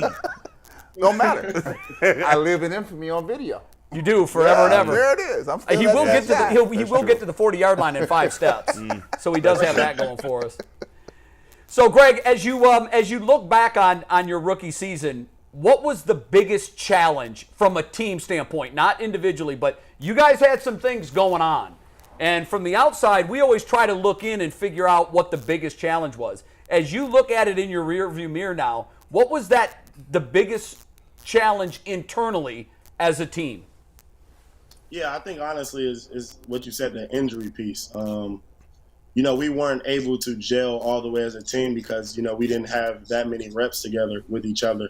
That back end with me, Denzel, it was Ronnie and John and Troy. Like, we weren't able to play all the games together, so we weren't able to really know each other as well as we could have, especially that was our first year playing all together. So, it was games where it was me and Greedy starting. It was games where it was, Greedy and AJ in the game. It was games where it was AJ and Denzel. Like, it was so many different combinations. And obviously, I think we did a great job adjusting to, what we had to. But, I think when going into year 2, when we're able to practice with each other more and being able to be all on the field at the same time again, I think it'll really show, how elite of a group we are. All right, we're going to get you out. First of all, thanks for, hanging out with us, kicking it with us a little bit. We're going to get you out of here on an easy one. What is your guilty pleasure fast food? Like, you ain't supposed to be eating it. The trainer and the nutritionist said, listen, Greg, you can't be eating gummy worms before the game. You know that. But what is your go-to guilty pleasure fast food? See, I don't know if y'all know this spot. It's if y'all ever been to Chicago, it's called Harold's Chicken. Dude. He played in Chicago. Dude. I know him, but everybody else, I don't know if the whole world's gonna really know too much about Harold's Chicken. Though. Harold's off the chain. for sure. Hell's All place. right. Well, now I know where to go the next time I'm in Chicago. Right. Hey, before we let you I'm go, gonna get one to Cleveland. honestly, this is the last question. What did you make of your boy Chubb's 675 squat effort that we saw rolling around on social earlier this week? I was actually just with him yesterday too. I'm like, bro, like I don't understand how you could put that much weight on your back, and he didn't have a belt, like nothing with it. He's a beast. Like, it just shows you how freakish, of a guy he is. And I think he finished maybe second or third in rushing last year and didn't play every single game. So, like, I'm glad that we have that ability on our team too, to be able to run the ball. So, when we're up in games, we don't have to worry about throwing the ball. We can run the clock out a little bit more. But, all of our running backs are freaks. But Chubb, I haven't seen a running back like him. Yeah, he could probably have Denzel on one arm and Greg on the other arm, easily. Right? I mean, easily. Oh, for sure. He is the man. He is the man. Hey, Greg, listen, thanks so much for taking time with us. Thanks, Greg. Enjoy the rest of your offseason. We cannot wait to see you back on the field again. I know that jump from year 1 to year 2 is big for most players. I know it's going to be for you. Thanks for joining us, and we'll talk soon. Thanks, Greg. Thanks, Greg. Well done, man. Well done.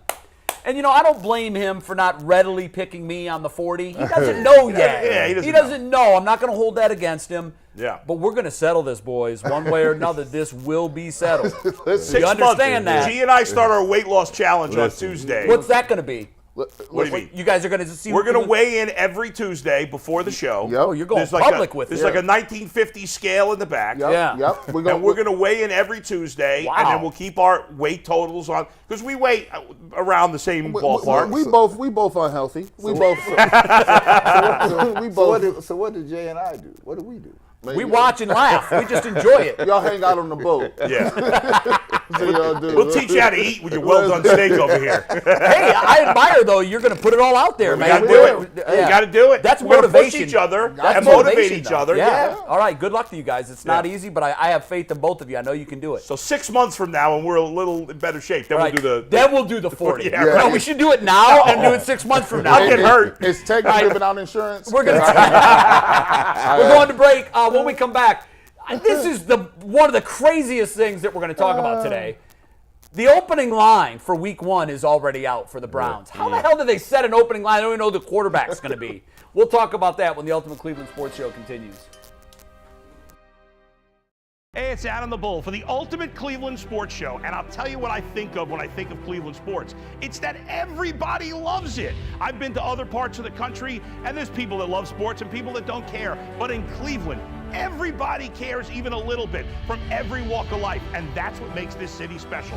Whether it's football, baseball, or basketball, it doesn't matter. The people of Cleveland and Northeast Ohio love their teams like nowhere else in the country. News you can trust should be news you can rely on. And every night at 11 on What's Next, you can rely on us. A new legal twist for Brown. Today also marks the beginning of We're here, and we are going to continue. So the Guardians have to play almost. You can rely on us to help you go to bed better informed with stories that prepare you for tomorrow. And with news that's relevant to your life. We'll make sure that you're ready for what's next. Because being ready for tomorrow is what matters most. We face challenges every day, some bigger than others, and we never know what's around the corner. Through the highs and the lows, whatever we face it together. Each morning on Go, we are here with the facts, because what impacts you impacts all of us. And understanding those facts helps us to make informed decisions for our families, our communities, and our future. We are here for you every step of the way. Go, weekday mornings, 4:30 to 7 a.m. Cleveland sports to me is bigger than anything. It's bigger than some people's marriages. They say the Dallas Cowboys are America's team. No. Dallas is not America's team. Cleveland is America's team. And sports in Cleveland is a religion. It's a way of life. It doesn't matter where you're from. It doesn't matter how much money you make. It doesn't matter. Sports is a way for people in Cleveland to get together, and it's something that can't be replicated in Cleveland. Sports is a thing.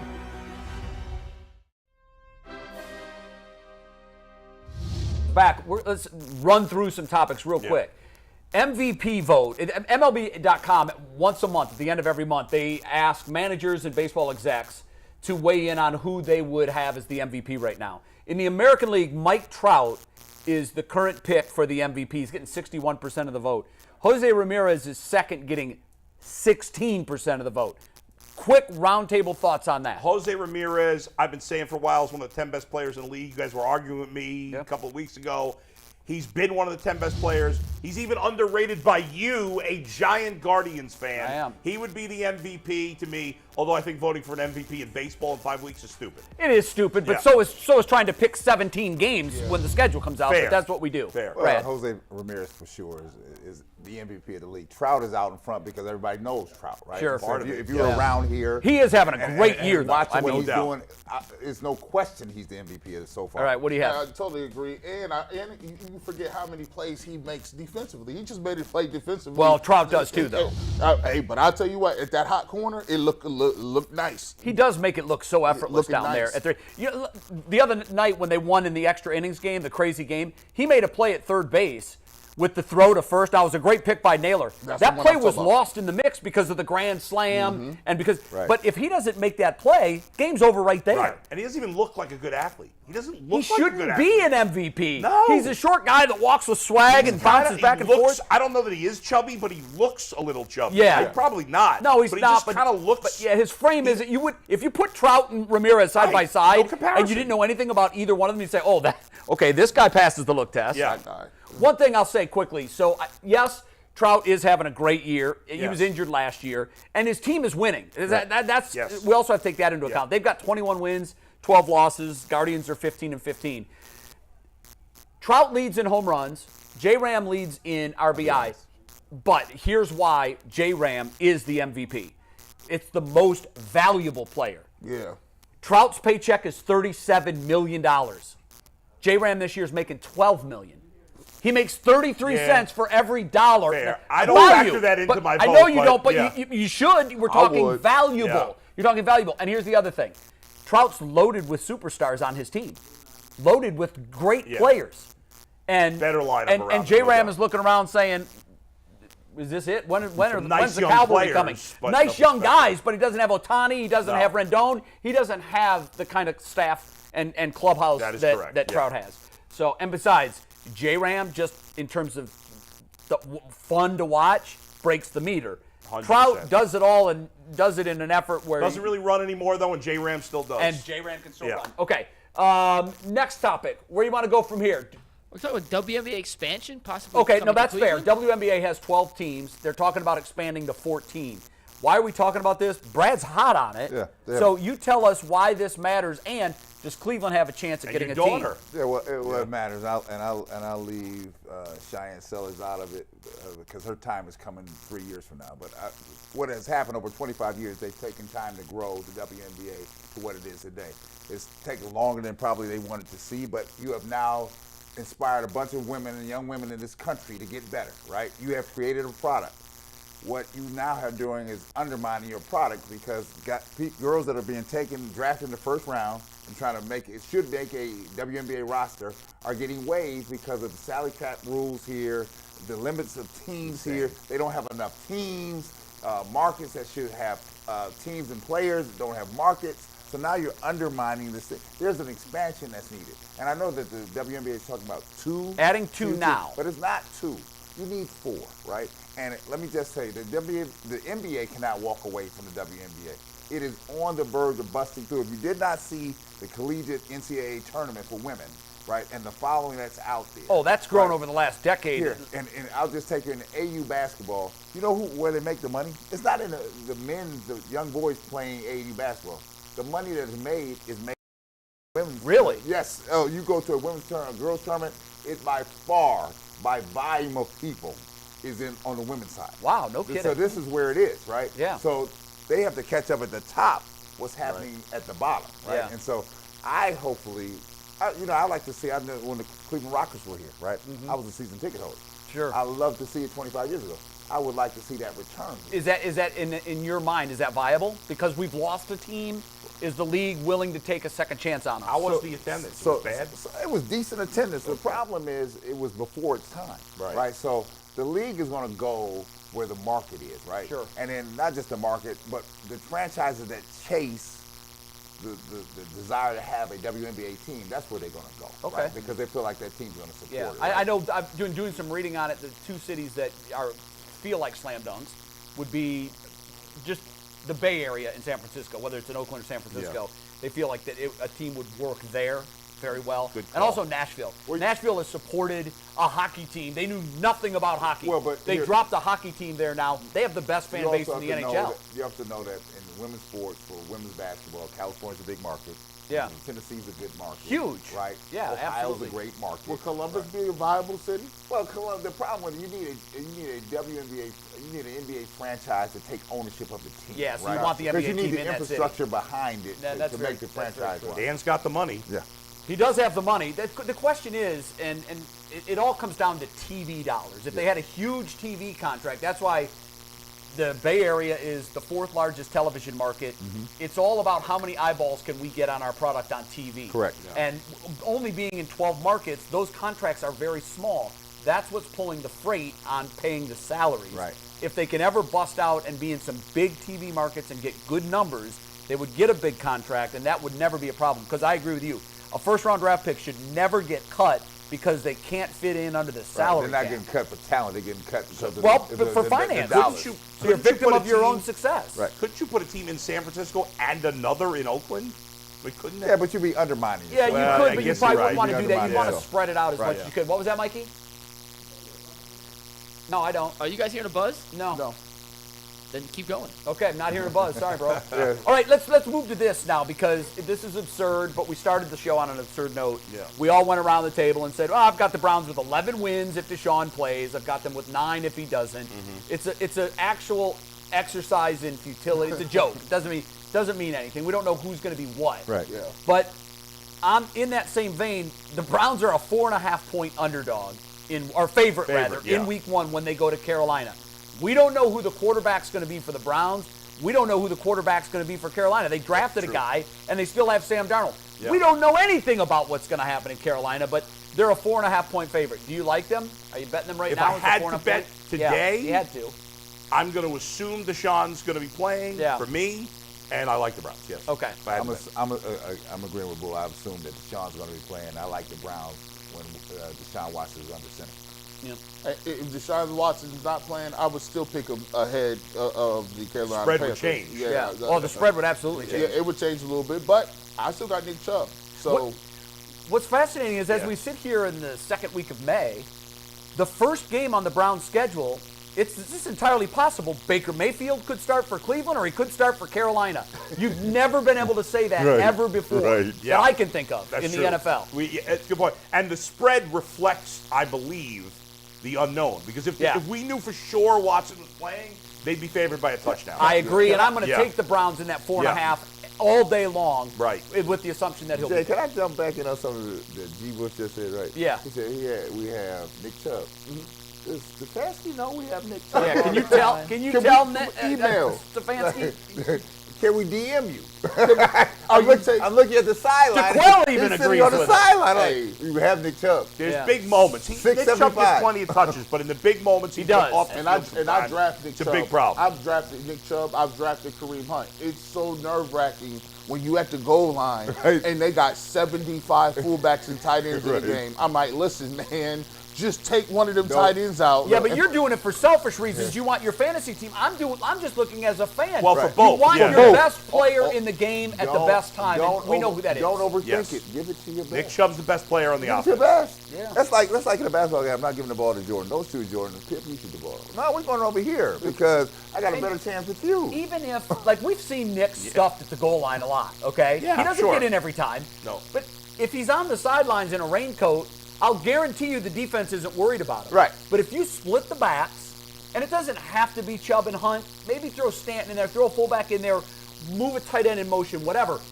When you have him on the field, you've got to pay attention to him. And guys, wherever he is. And the huge difference now is you never worried about Baker in those situations. No, now you got to worry. Now you got to worry because Watson can keep The it himself. naked bootleg is devastating. The read option is now in play. Baker was never doing that, or almost never. And that's going to keep defensive coordinators up at night Big the time. weeks that the Browns are getting But ready as to come you to guys town. have alluded to, we should just say it real quick. I know we got to go. Can you imagine a goal line situation where I got Deshaun Watson under center and Chubb and Hunt both behind? Good luck. I got 3 stud running backs I'm not a essentially. football player, and I'm crying through my own TV. I'm like, where are Yeah. these dudes at? Where are Not they every at? time, but sometimes they got to be out But together. with that combo, Oh I my expect God. the Browns to be top 5 in red zone efficiency. Oh, without a because doubt. you just don't know. You Yeah. don't know where it's going to go. Right. Okay, final thing here. Are we going to go to, you want to break and do final takes? No, there's a major buzz going out through the system. I don't know if you guys can hear it, but on YouTube, we hear it. Don't worry, we're going to fix it. Okay. So we may just wrap up here, guys. All right, The hey, buzz that's is kinda fine. That's unbearable. cool. If the viewers can't hear us and there's a buzz going home, we're going to just wrap it up. We have the liberty to do that because we don't have to fill Hey, any we went time long slot. the first 4 days. We go a little short the 5th day. Yeah. By the way, if there is a buzz and it's going home that way, we apologize. We're new. We're trying to figure out all this new equipment. We will track it down. I guarantee you by Monday it'll be gone. So that'll do it then for our first week of the Ultimate Cleveland Sports Show. We're not going to be lengthy because we don't know if you can hear us. But we're going to be back here Monday without the buzz. We've got a huge week coming up next week. Chris Holtman's in from Ohio State. Travis Hafner is in on Monday's show. All right. More Browns talk. And then on Tuesday of next week, I already mentioned this, but Maurice Clarett will be here. We're going to talk about the NIL vote, which on Monday closes for Ohio principals. We'll know by Tuesday's show whether or not the NIL is a thing for Ohio high schools. Who better to talk to about that than one of my dear friends, Maurice Clarett. That happens on Tuesday's show. That's going to do it for now. Have a great weekend. Thanks for spending time with us on the Ultimate Cleveland Sports Show. Have a great weekend. And Cleveland, you know this. We all love you. See you Monday.